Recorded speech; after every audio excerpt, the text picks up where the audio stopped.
Hi, this is Theo from PuckleBlocks.com. Today I'm going to review the Canson XL Mixed Media paper spiral pad. This is very affordable, but is it good? Let's check it out. I'm not sure what the XL means. Anyway, this paper pad, it comes in different sizes. The one that I have is 8.3 by 11.7 inches, so that is around 9 by 12 inches. There is a smaller one which is 10 by 7 inches. The paper weight for this particular one is 300 GSM. There's another version that comes with 160 GSM. The difference besides the paper weight is the paper texture. Later I'm going to show you the texture on this 300 GSM paper. So they all come in spiral bound and they have these perforated edges at the top here. So this is one of my pen and ink watercolor sketch. The reason why I bought this paper is because when I tried it at the shop, the paper seems to be quite thick. I like it and seems to handle watercolor quite well. Now, Canson actually produces the XL pad with mixed media, for mixed media purposes and also for watercolor purposes, so you can actually buy them depending on which type of media you are using. But for mixed media, I find that you can actually use watercolor quite well. So this is how it looks like, and with pen and ink it's also quite good. Ink lines, they appear to be very sharp on the paper. There's no feathering of any sort, so using pen to draw on this paper is very satisfactory. Now the downside of this paper is there is some sort of pattern going across the paper, depending on how you look at it. So right now it's horizontal and it goes across the whole page, so the pattern is very obvious. So it goes across like this, and it happens on all the pages. So that is something I do not like about this paper, because when you actually scan the drawing, the watercolor texture and the patterns, they will turn up in the scan, so it's quite obvious and it's not very nice, especially when you compare it to other watercolor paper. Now the paper handles watercolor quite well actually. The colors appear to be quite vibrant. The paper is quite white, very white, and it doesn't dull down the colors in any way, so it's quite fun to use with watercolor. Just that I don't like the pattern that's going across. So now I'm going to demonstrate some of the tools that you can use on this paper, like pencil, mechanical pencil, pen and ink, water-soluble graphite, watercolor, and those pastel-like sticks, just to let you see what kind of texture you can get on this paper. I've already talked about pen and ink, so I'm going to skip ahead to talk about pencil. This is a Watercolor Neuro hard pencil. I'm just going to do a very quick sketch. As I'm drawing, I can feel the horizontal, the pattern of the grain showing. Let me zoom in. This is actually quite obvious and not a characteristic that I like. So this is definitely not paper that is suitable for pencil drawings or pencil sketches.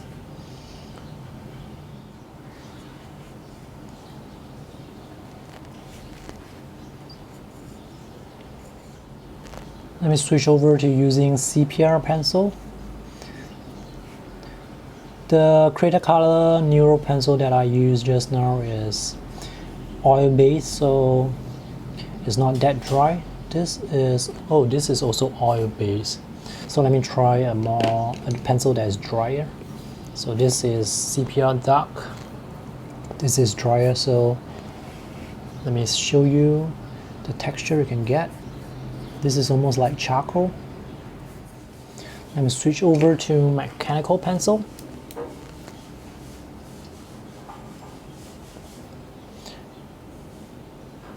Now drawing with mechanical pencil, on the paper it's actually very smooth.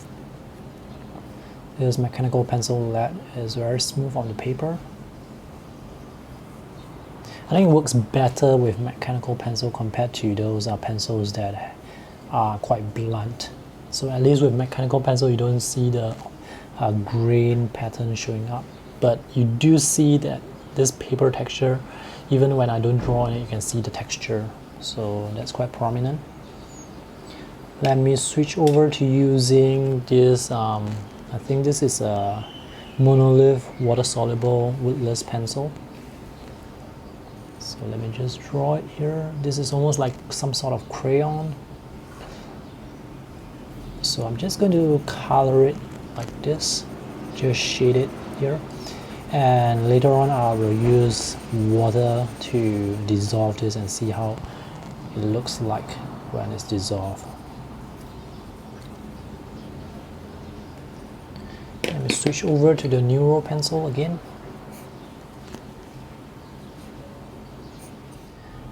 This is what I have currently. Let me use the Winsor & Newton Watercolor Sticks to color the background. So if you are using pastel-like medium, you're going to see this texture. Let me see if I can press harder to make the pigment go into the valley, the tooth of the paper. Let me switch to the red color. Alright, let's try watercolor now.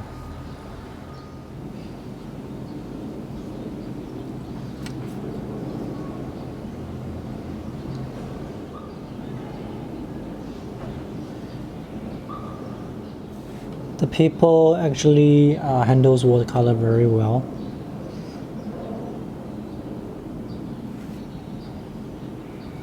I'm not sure if there's any sizing on the paper internally or externally, but this is quite good for watercolor actually. However, again, the pattern is quite obvious. Just now I used water-soluble graphite for this area, so now let's see if it dissolves.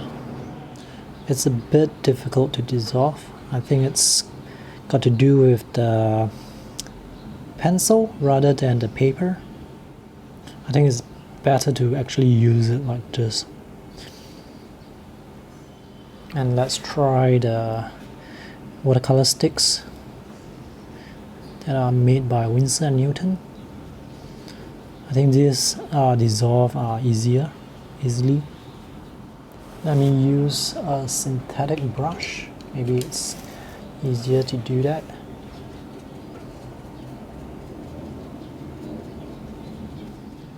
I'm not getting the level of darkness that I want, so I'm going to use watercolor.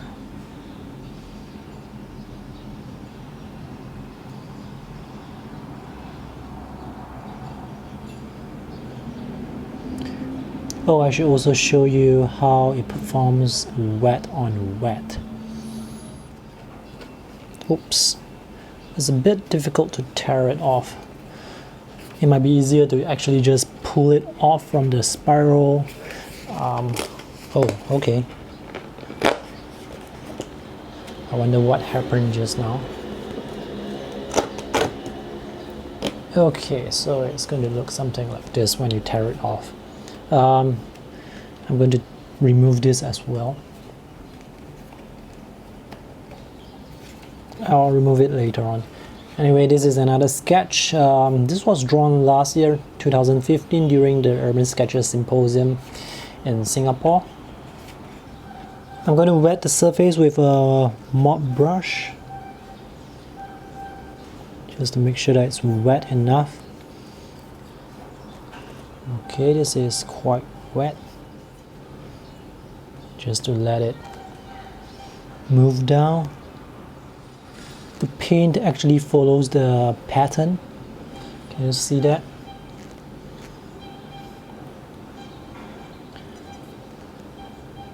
This is some red.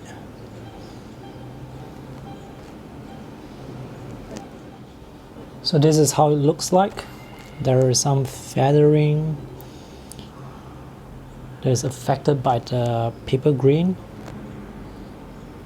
I think this area looks quite nice, but here you can see the grain again. I'm not a big fan of the paper grain, that's why I don't use this paper that often. I still have a long way to go. There are 30 sheets in this pad. However, this paper, because it's cheap, it's actually good for practicing. If you want to practice watercolor mixtures, I think this is a very good paper because the paper handles the colors very well. The colors, they appear very vibrant on the paper. But when it comes to painting, the pattern is not very desirable. It can handle some glazing as well, but I will not want to put a lot of layers because after all, this is not cotton paper. So if you put a lot of layers, the paper fiber is very likely to come out. So you can see the paper is buckling very slightly. So to conclude, I'm not sure if I like this paper enough to recommend it. I definitely do not like to use dry media on this paper because of the very obvious paper grain pattern. For pen and ink and watercolor, I feel that it's still alright, still acceptable. So what is this paper good for? If you do not have a lot of budget, if you want to find paper to practice your watercolor, I think this is still worthwhile because this is very affordable, especially if you just want to practice watercolor mixtures, how you can mix colors and maybe do some very simple painting. But for paintings that you would like to keep, I definitely recommend you get better paper. This is just for practice purposes. That's all for my review today. If you have any questions, do feel free to post them in the comment section below. That's all for my review today. If you have any questions, feel free to post them in the comment section below. If you have used this paper, the mixed media one or the watercolor one, and want to share your experience, you can share them in the comment section. If you want to check out more art product reviews, I have a playlist too. The link will be in the video description. Thanks for watching today. See you next time. Bye.